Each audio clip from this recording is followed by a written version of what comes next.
Hi, I'm Little John from Moonwise Herbs, and today we're tapping maple trees.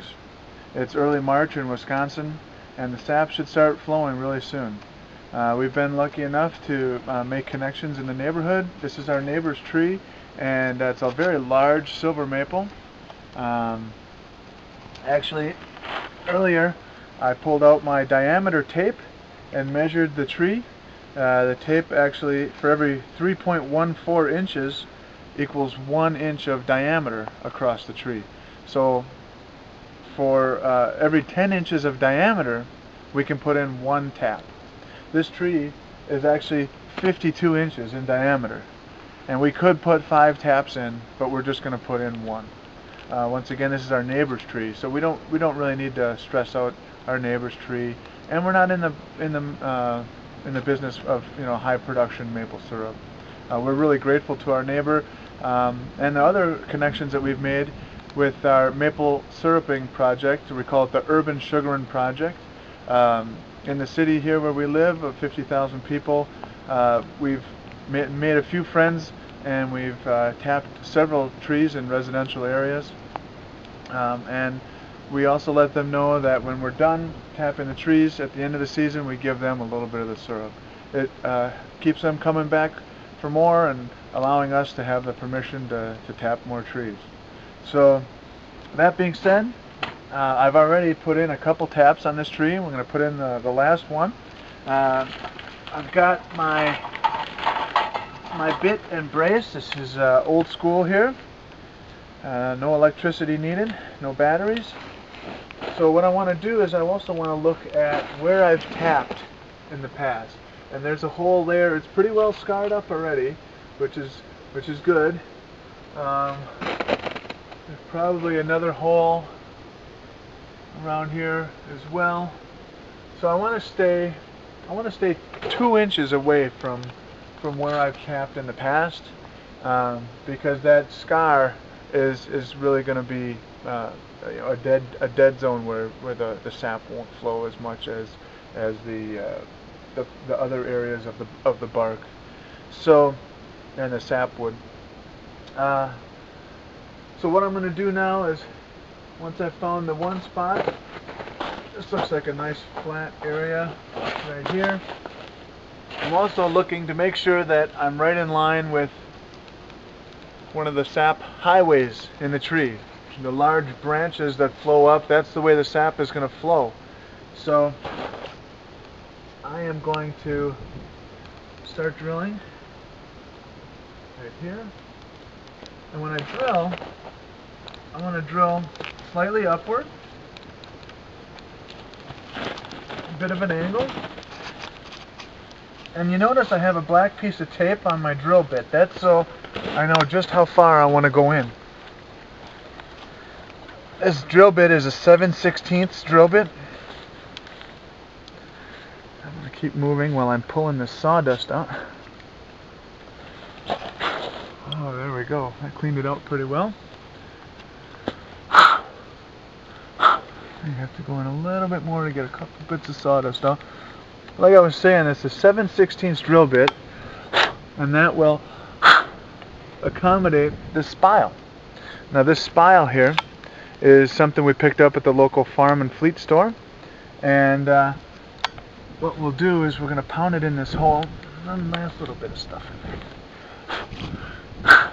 There we go. We're going to pound this in there. Make sure this little hook is pointing upward.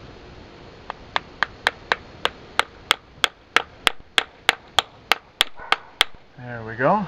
It's in there nice and well. One little bit. There we go. And now, what I'm going to do, I'm going to dig in my basket of goodies here, and I've got this sap sack holder. I've got this blue bag, which will fit over the metal ring.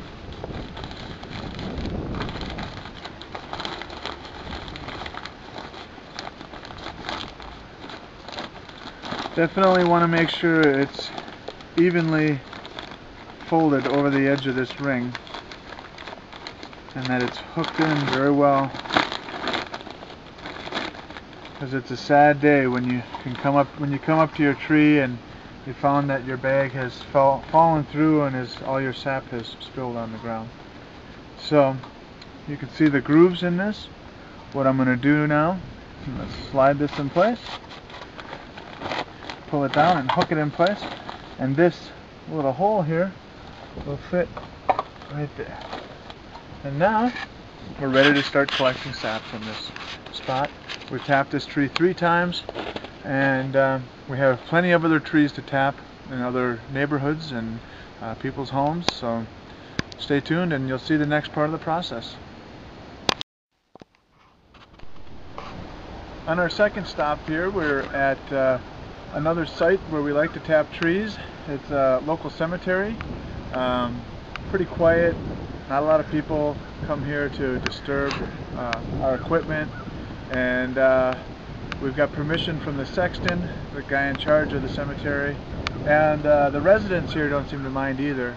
So we've tapped quite a few trees already. This is something we like to come here every year and tap the trees here. One thing that we like to do with these real large trees also is we will, once we've drilled our hole and put on our tap, we put on these rubber tubes, and then we use this water cooler jug, and I've already knocked out the hole in the middle. I've got one on the back side here, and I can easily fit 2 tubes into this jug. Try to make sure this is all the way in there. And I've tapped this one a little bit lower so that I can use a shorter tube.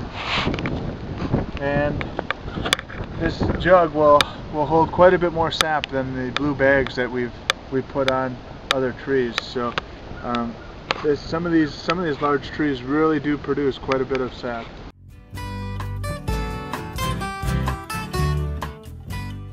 My name is Eric Meyer. It's February 22nd, 23rd, something like that. About this time of year, every year, we're in the woods repairing our tubing, squirrel's 2 holes in it. Got to come out here and fix it, and drill new tap holes. Every year we have to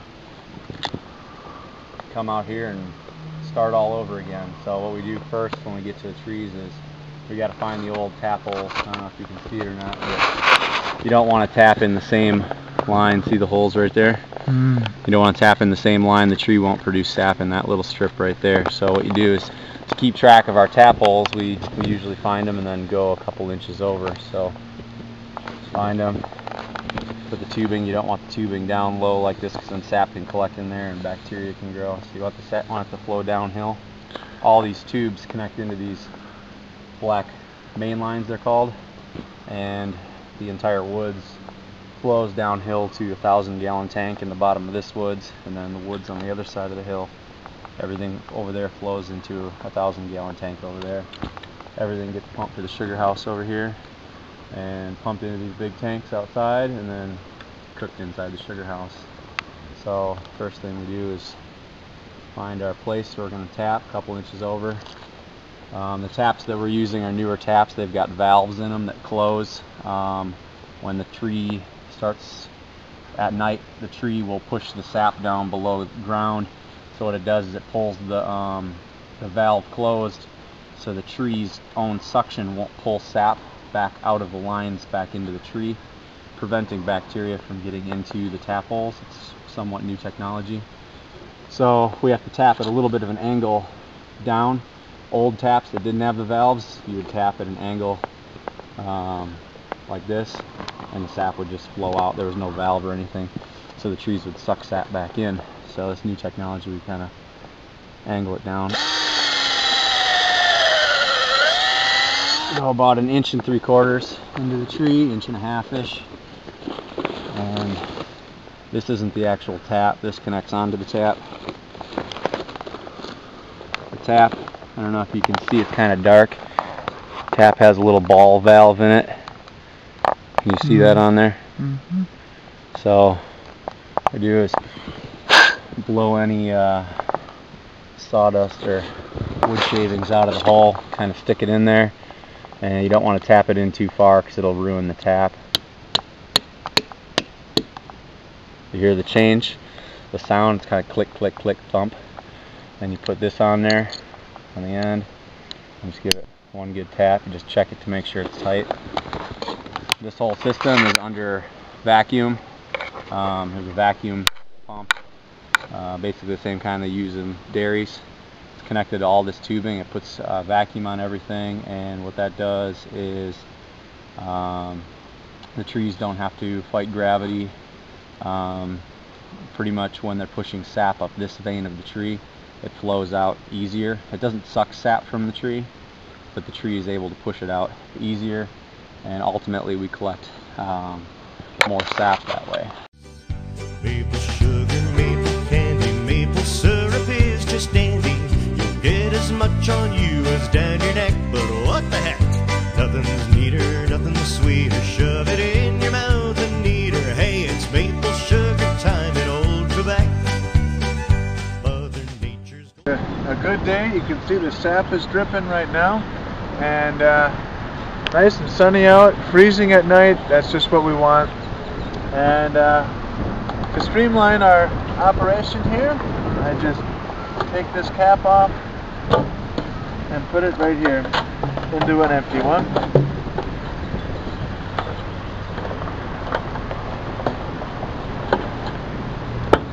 Now I'm ready to take this sap back to our nature center where they evaporate it for us into syrup. We're at Maywood Environmental Center here in Sheboygan, and brought all our sap we've collected, and this is my friend Dave. Dave Cook is the director here at the Environmental Center. Dave, can you tell us about the maple syruping operation? Yeah, we're collecting sap here too at Maywood and out of our forest over here, and bringing it down to our sugar house where we put it onto a large pan. We've got a pan that holds about 100 gallons. It takes a good 8 hours to cook that syrup, that sap down, and another half a dozen hours or so before we finish that off into real syrup. But it's kind of a neat process. All we do is use wood heat to keep it boiling and fill it up in the beginning of the day, and hope that by the end of the day we've got a close to finished product.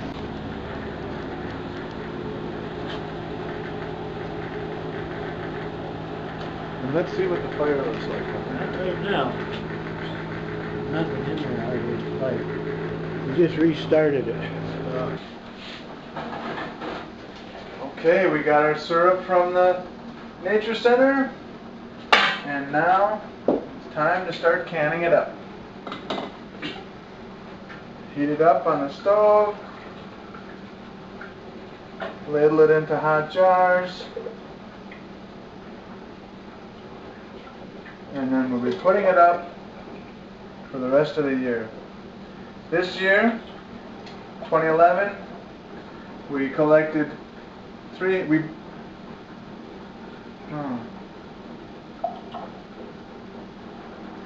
we collected 312 gallons of sap, and that translates into roughly 7 gallons, a little over 7 gallons of syrup. And we're canning that right here on our stove now that we brought home all our syrup from the Nature Center.